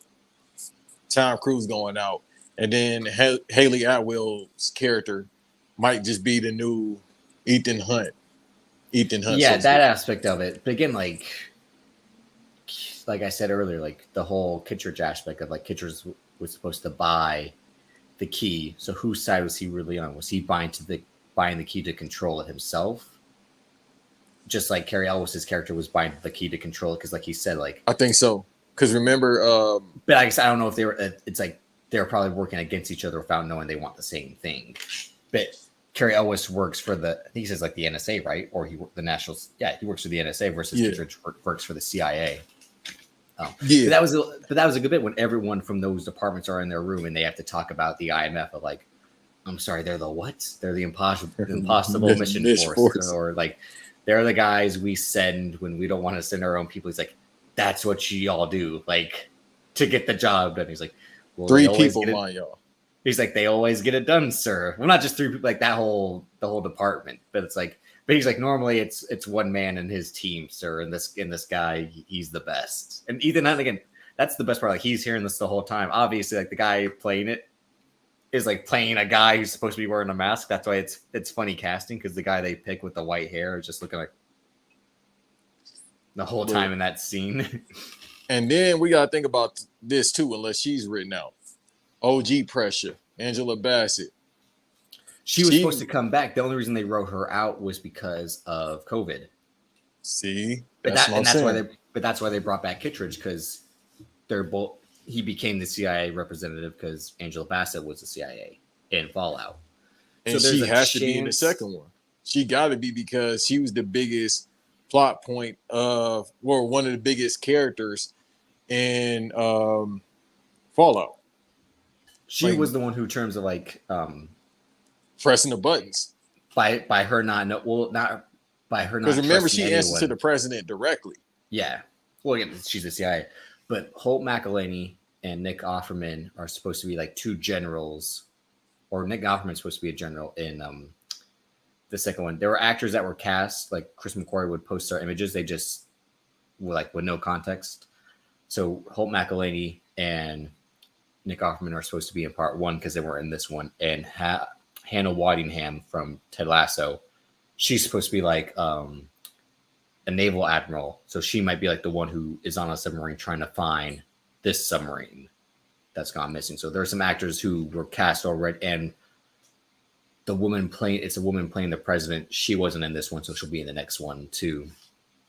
So that's the thing. Like there was a lot of like shoes to drop that haven't dropped yet. I imagine when I see Spider-Verse, it'll be that same thing of like, I kind of already know. I've seen the image that sets up the ending, but again, I have no idea how it got to there. So I imagine it's going to be that of like, it makes a whole lot of sense now. Those plot points aren't as difficult as this one. Trust me. That's why I think the movie is so revered, not just for its art style, but it's not saying this is a bad thing. Sometimes simple is great, but Across the Spider-Verse is simple. You understand X, Y, and Z to get to this point. It's written very well and it's simple. It's not too much, confusion. Even though this isn't too confusing, because there's all the plot devices in the past. Again, like the knock list is who are the undercover agents. That's why everyone wants it. And then the Chimera is the disease that kills the world, blah, blah, blah. And then the Rabbit's Foot was the worst MacGuffin of all time, because at the end, he's like, to Lawrence Fishburne, of all people, it's like, tell me what this is. And Lawrence Fishburne's like, stick around and I'll tell you. And he's like, I'm not sticking around. Three is my favorite because it has Lawrence Fishburne and Billy Crudup as guys in the office. And Billy Crudup dies, but they never bring back Lawrence Fishburne. How they might go all out. Yeah. Ghost Protocol, it's the nuclear, again, it's always nukes as an easy, and they stop the nukes so that they don't have to worry about that. Rogue Nation, it's all the money, the secret account to control the syndicate, which is, again, a good device, like an unlimited bank account to fund terrorism. And then Fallout, it's, again, more plutonium. It's more nuclear devices. It's plutonium. So this being AI just shows like they had to go to the last level, which I'm like, so how do you surpass AI? Again, is this, once you fight the machines, what can you fight unless you fight yourself? Like, and they talked about it. It's like, it's nowhere in the world you can go. This thing knows exactly who you are, where you at. It knows the real. It can trick people into thinking. That was the best part when it says like, I got a text. He's like, from who? And it's like, oh, I was set up. Like that aspect of the AI, the entity controlling and tricking everyone is why I think 2 is going to work in that aspect of like, they have to be analog. That was the whole point of like when they have to communicate like on the earpieces, like it's old school analog earpieces. Like I can only talk to you through this way, with like a walkie-talkie type.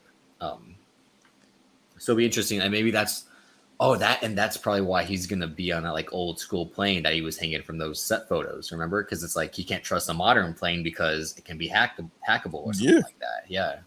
So you gotta fly a fucking, Wright brothers plane. Wilbur. I think that's why the second one could be better than the first one, because now it's like, all right, we got to go with old school technology to make this really like an Yeah. old spy type movie. Like we got to use our common sense. We got to use old tricks because remember the machine went out in this one. So he's Mhm. like, it's gonna take me forever, which is a plot point. It's gonna take me forever to fix this. Like I can't Yeah. fix it within an Well, hour yeah, when it's you gonna got be to get like on the the whole train. point of like, yeah, of writing Ving Rhames off is he's gonna try to find his way to hack into it somehow without being hacked back. So that's an interesting. I think that's what he was trying to do. Besides, like, leave the movie. Um, but again, like even the motorcycle chase is kind of like a callback to The Great Escape. Like he rides on a motorcycle forever, trying to find a new way to get on the train until he finally has to ride off the cliff. And like Haley Atwell joining the team is a good story arc, especially because the whole time like, she's so reluctant to, even again, skeptical about the mask. Like, this is what y'all do, like like Yeah, you put masks on to become different people. And the best version of that was in Fallout when Henry Cavill's like, people actually believe this shit. When Tom Cruise like, I take his face, and he's like, wow, that's what your department does. He's like, I just kill people. Like, straight up. So yeah, thinking about that now, and then you talked about the old plane that they had to use from the set photos for part two. mhm. I think they just might. We got to go old school with it. Disguise is like hats low and like the Marvel stuff. One of the machine can't hack the mask because then she becomes Vanessa Kirby. No, but the mask machine is messed up, so it's like now we Oh, can't well, no, rely that one on was any that type of one was technology. yeah. Well, it was just messed up at that moment. Maybe it depends on what else. Because the thing that maybe like the entity can detect what's under the mask too is like, again, if they were able to create deep fakes when Luther creates deep fakes when they're in the airport, because that when Shea Wiggum and the team were trying to chase him, what if the entity can trace if you're wearing a mask while you're trying to Mm-hmm. pretend to be someone else? So that's another aspect of, again, I had to go full analog, old like Cold War spies. I I mean, think that's the route they go on. Which, if they do, it's a callback to the TV show, yeah, and maybe that's their ultimate end game is something like that. To be honest, no which pun would intended, be but like, no, which would be phenomenal. You're right. Like I think that'd be phenomenal if that's to go home. A callback to the old TV show with like old 50s, 60s effects. Or McQuarrie had said for Rogue Nation that that one of the original ideas was someone from the show playing the same character was supposed to be part of the team. So maybe that's how he finally does. Maybe that's how they do it. Like they need someone from back in the day to teach them how it's done. Because he was like, we had asked the actor. I said I can't remember if the actor declined or they couldn't get him, or the idea didn't work overall or something like that. But he's like one of the because they had like an ideas writer room for Rogue Nation. They brought in like 8 screenwriters who kind of had worked on like Transformers, superhero movies, and spy stuff to like bring ideas together. And that's why the co-screenwriter for that is Drew Pearce, who did Hobbs and Shaw, and fuck, what did he do before? I can't remember.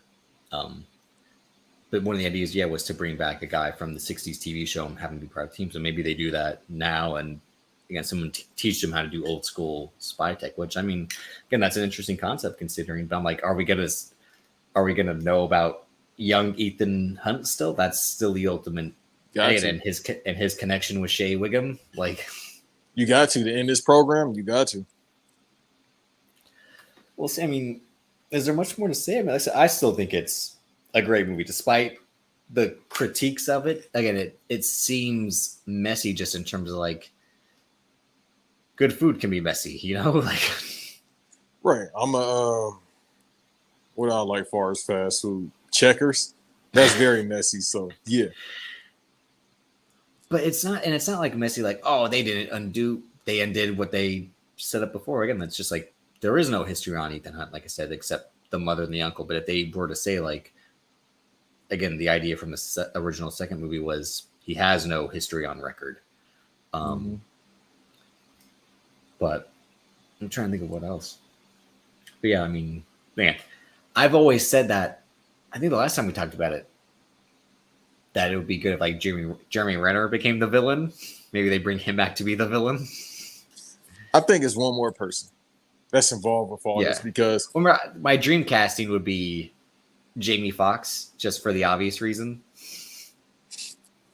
They had the same girl, so Yeah, same. I mean, and then on the end, then it was a Collateral reunion. You know, they were good. They were good in Collateral together. I mean, but at the end they could play "Same Girl" with Usher and R. Kelly too. So Yeah, that's what I mean. And then or Jackie Chan. Jackie Chan playing a serious evil villain because they're both, and they'd have a great stunt fight chase, probably, you know. apparently he a real life villain.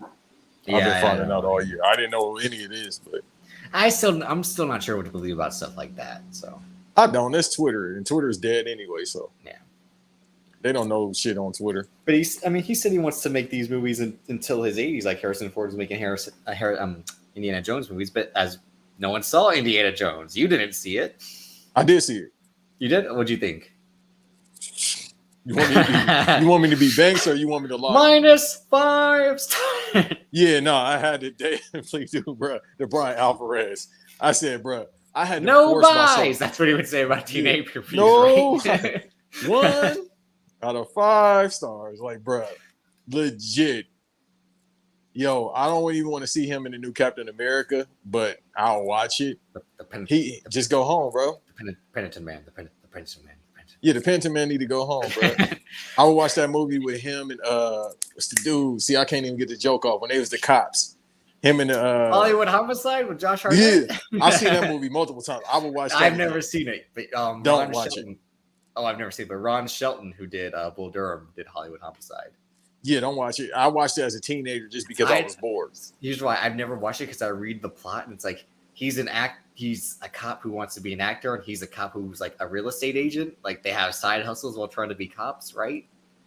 Bruh, he is bored out of his mind. Well, that's what I was about to say. So we won't be unfortunately, again, this is supposed to be a one-time thing because Banks is like, well, what do we talk next week about? Barbie and Oppenheimer. And I'm like, I'm not watching Barbie, so. But I'm like, we have to come back the next week to talk about, again, Jackie Chan, to talk about Hidden Strike, because this movie that we've talked about for 3 years is finally going to be seen. You can watch Hidden Strike on Netflix on July 28th. It's Jackie Chan and John Cena. For years, Banks and I would read this movie in terms of our upcoming movie year list. So, like, when's this movie coming out? It was filmed 4 years ago, and it hasn't come out yet. This is like one of John Cena's earliest roles of like, I'm really going to leave WWE. Because he has the short hair. This is him in like 2017 going into 2018. Because he filmed this movie. He came back. He did that one move in Saudi Arabia where he was like, yeah, and then like backhands Elias, and that's what ends the match because they were worried of him injuring himself doing the AA. But no, we won't be coming back. And again, this was just a one-time only thing today. Banks will be coming back on his own side adventure, so stay tuned to where he's at on social media for that. But there are some things I'm looking forward to. Again, Barbie. Again, Ryan Gosling is going to kill it. And then we have Chris Nolan, who's like, just like, what an asshole, what he's doing. Like, hey, man. As of this recording, it's projected to make $70 million this opening weekend. Or one day, something like that. Oppenheimer. It's actually going to crack 70 million. It's not making that one day. It's projected already to make 70 mil. Because right now, according to Variety, Mission will have 80 over 5 days, which is Well, Barbie gonna make like 200 million in one weekend. I feel like that's no. Barbie's gonna do. See, I see it like Barbie gets 40, Oppenheimer gets 25. I think there will be Oppenheimer fatigue in terms of like it being 3 hours, because the whole thing is people are saying like you got to see Oppenheimer first and then Barbie second, so you can have a sad day at the beginning and then a good day at the end. I'm like, no, it's called Barbenheimer. You see Barbie first because it's shorter, and then you're like, oh, the rest of my day, can I see this 3 hour movie or not? And plus, your day starts good and then it ends shitty. You see a movie about a beautiful blonde woman who's maybe fake but then maybe real, and then you end it with a man who created the bomb and felt sorry that he did it, but he knew damn well what he was doing. I would watch that first, because in case you need a nap, you could watch that Oppenheimer. Then you watch Barbie to wake up. Because if you do it the opposite way, you definitely going to sleep. That's 5 hours. No, I'm probably seeing Barbie first. Again, I am my days. Bad. Nightmares are the best part of my day. Okay, Ultimate Warrior. Yeah, no, because like I end my days by like trying to sleep, but I can't sleep. You watch Oppenheimer. I guarantee you going to sleep.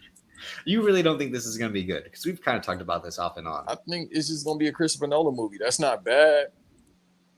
But we were the Tenet boys. We were Tenet. Like, and I haven't seen it since it came out. Because it's a. That's like because you did rewatch it once and you did your banks like this is actually a masterpiece. Because the thing with you is it's bad at first and then great, and then when it's great at first, it's about Fast 10. I don't feel that way. Bad. That's just no. I'm giving it time because I actually feel like you'd be like because you did it with Fast 9 and I was like nope. That was Fast 9 though. This one just here just let's just end it. I told you we could have ended. Thanks when he drowns and sees his father alive and then his son's in the same room, I was like, no! Like, that was fire though. No, it wasn't. Like, Kill No John Cena is kind of disrespectful. After he does, like, I'm the fun uncle for most of the I was like, all right, bro. Y'all, that's not fair. Yeah. And he had the one good moment, though, where it's like the fucking, like, he thinks the kid's gonna get, like, the super mega truck. He's like, no, car's over here. And it's the shitty little fucking car that he drove in the NF9 as a young version.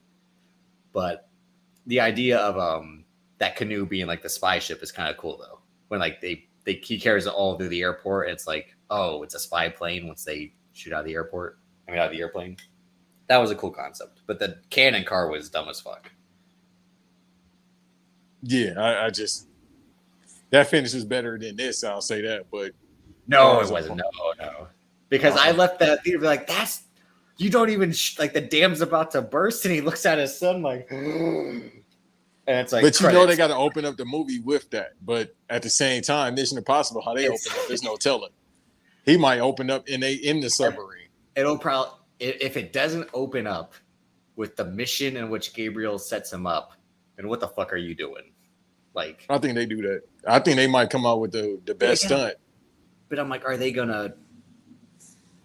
Like, is it... Again, since Tom Cruise is so anti-technology, are they going to deep fake Tom Cruise? Or do you think he's like, I'm young enough to... I'm old enough. I still look like I could be young me?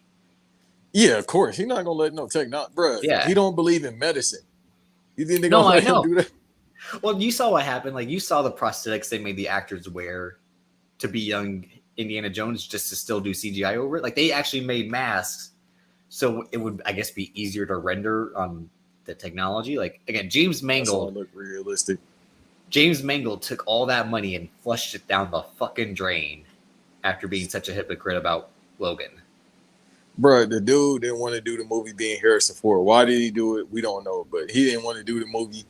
You could tell. He having more fun with the press runs. He on Conan O'Brien podcast. That's more entertaining. A grumpy curmudgeon. That's why. Because he's an asshole. Well, they say the same thing about me, so. Yeah, they say the same thing about me. Shit. But true. I mean, what else? I mean, just some post thoughts. That I don't know if I'll see it again because I didn't see Spider-Verse, which I don't see animated movies in the theater. But that Teenage Mutant Ninja Turtles movie, it looks great. I'm waiting on that. That's gonna be the next big draw. I'm not seeing Blue Beetle again. I don't see DC movies in theaters anymore. I just don't want to see it. It looks okay.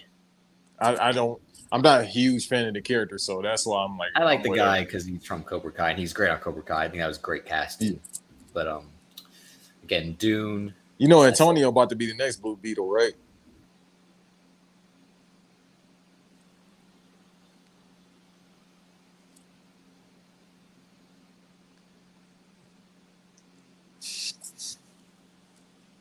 Why do you have to be racist?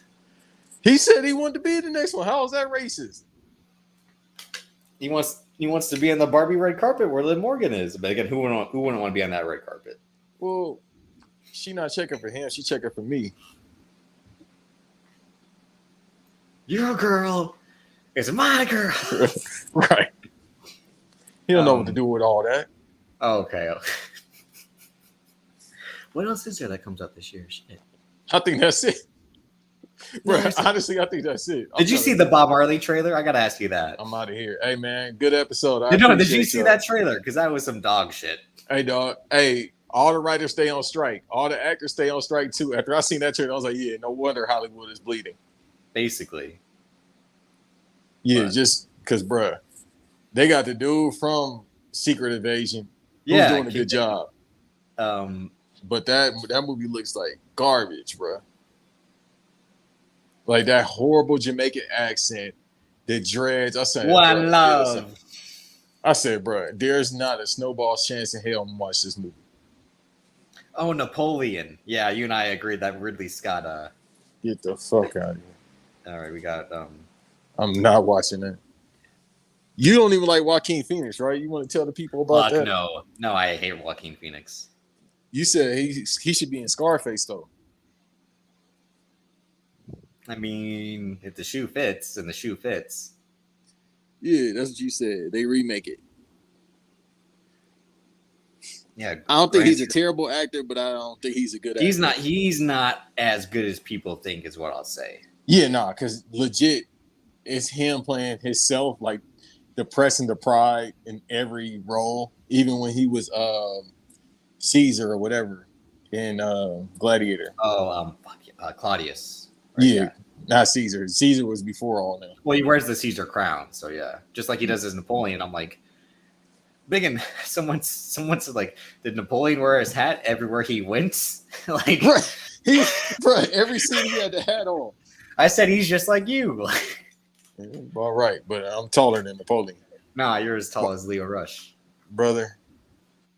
I'm too Leo Rush. Banks photoshops his pictures. Banks, every time he posts a picture, it's been photoshopped. He's actually 5'3" in real life.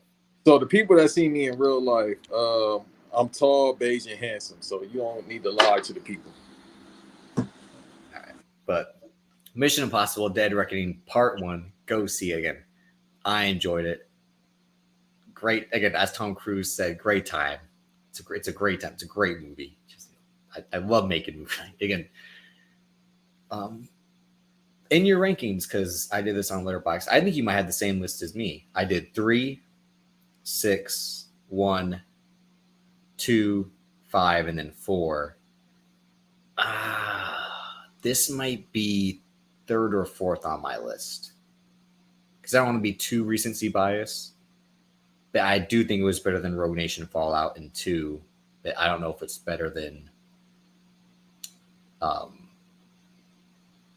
I said Ghost Nation, Ghost Protocol, Rogue Nation, and 2. I don't know if it's better than 1 or Fallout. I don't think it's the best, but it's either top 3 or top 4. What do you think? I'm going with Fallout. I'm going with. Damn, man, I kind of do want to go with Ghost Protocol. I ain't gonna hold you, even though you said that's the weakest. I do like that one.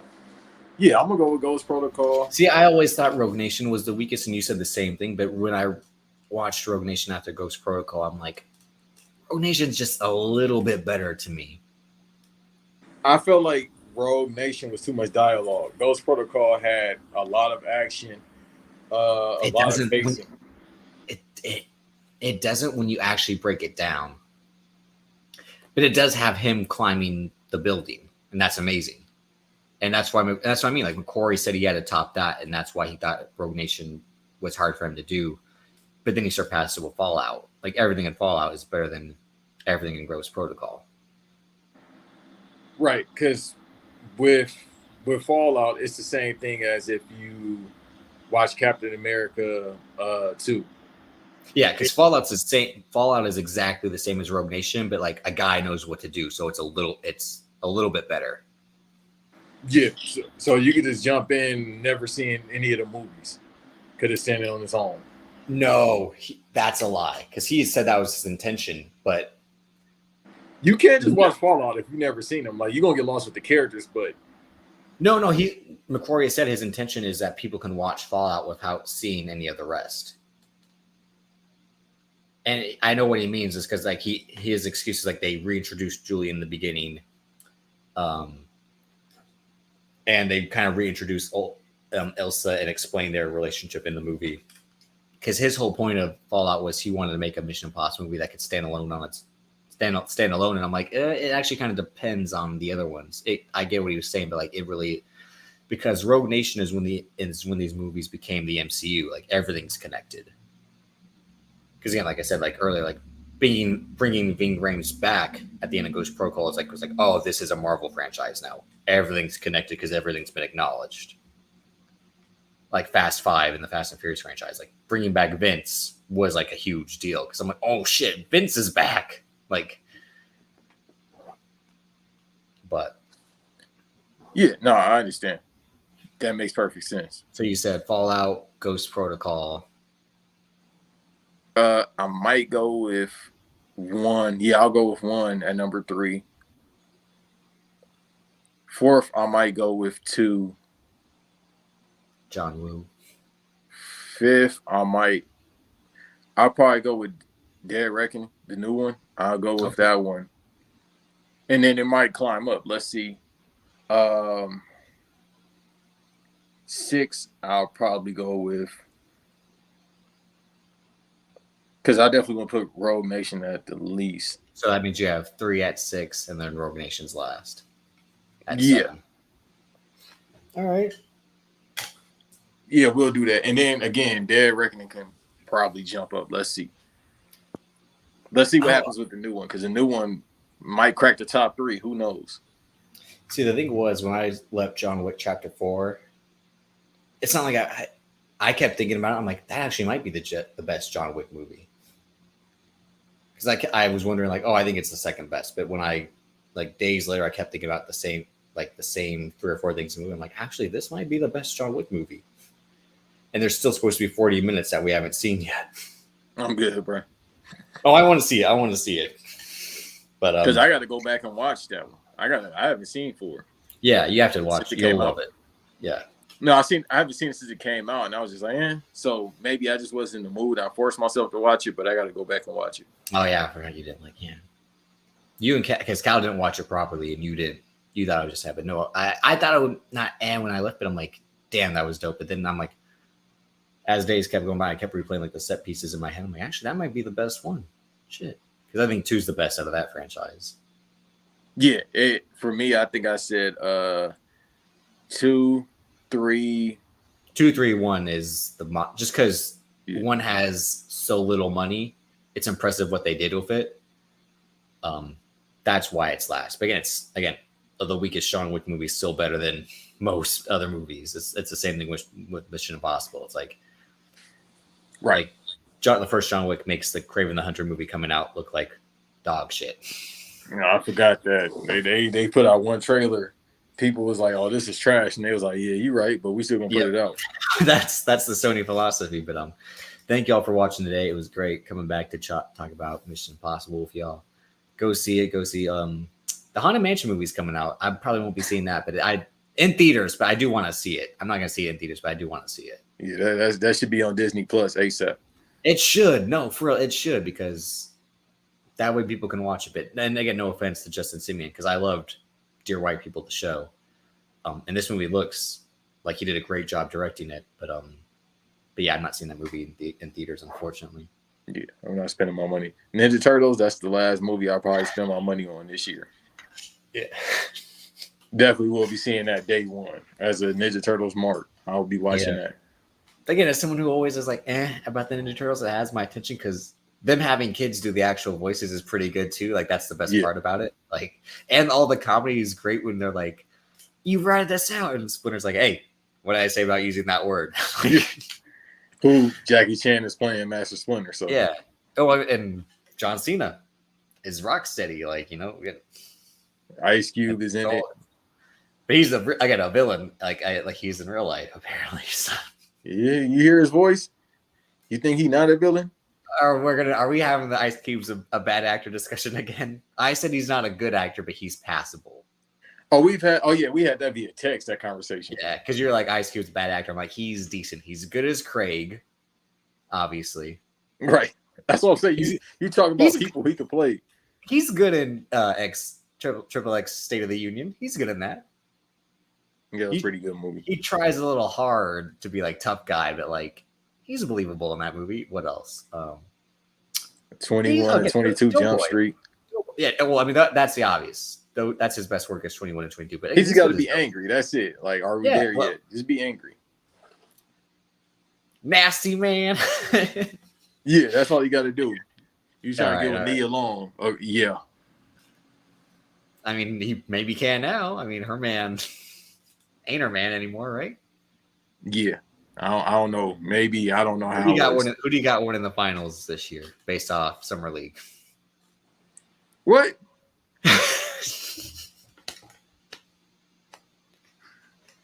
All right, y'all. This man has a year away from now. Who do you got winning? What team had a good free agency, huh? Dog, I don't know. It's only been 11 months. Is Chris Paul going to win with Steph Curry? I mean, it's only been 11 months. We got 11 months to the finals. I don't know. It's going to be an AI, not Allen Iverson versus NBA players. How about that? What if they actually like saw AI players on the court? You think they'd be freaked out? They said they supposed to be doing that. Like, you can do it. Like, literally, you can get into the game now. Yeah, but that's like an old. That's VR. It don't matter. That's AI. You still in the game. AI is supposed to be like, they see me on the court, but I'm not there. Like the Drake hologram. We ain't that far away from the Drake hologram at the concert. Yeah, that's not a hologram, people. That's AI. Now that's. I almost thought it was. I'm like, for a second, when the first time I saw him, like, did he bring some random kid on stage to play him? Because this kid looks nothing like Drake, and it's like, no, it's a hologram. I'm like, that's AI. That. Yeah. That's fine. They used to do that. They used to have people play younger people. Oh yeah. No, that's why Hollywood's in the shape it's in, because they stopped casting actors to play young people. Yeah, they were too scared for someone to play to play a new Indiana Jones in terms of like him in his 40s. You know, they didn't want to recast him like they do James Bond, so they were like, de-age him, which costs more. Yeah, again, it's all, as much as I love him, it's all Scorsese's fault, because he's like, I got a great idea for a great picture. We gotta get Bob, we gotta get Bob, and we gotta get Al, and we gotta get Joey. But they can't be young, but they gotta be old, and then they gotta be older than old. It's like, they about to do that with Goodfellas, and they bring that back. They're gonna remake Goodfellas. That's what The Irishman was. No, but they about to make the Goodfella with all the characters. I know. Yet they don't want to pay writers, and I'm not trying to be on no Apple box, but it's just like, so you willing to pay a couple more million for some technology instead of paying somebody? When the algorithm that's supposed to replace writers is dog shit. Like, I mean, the writers has been writing some of this stuff too. So I agree. Writers write dog, but like AI writing is just like, and then he does this, blah blah blah. Like, what I showed you, like Trey Parker's like, you can't use, and then you have to use therefore. Like, writers can do that. Machines just like, and then.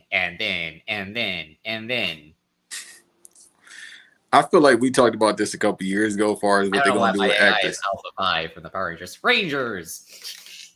That borderline, that's what it is. So yeah. All right, let's get out of here. Thank y'all for watching.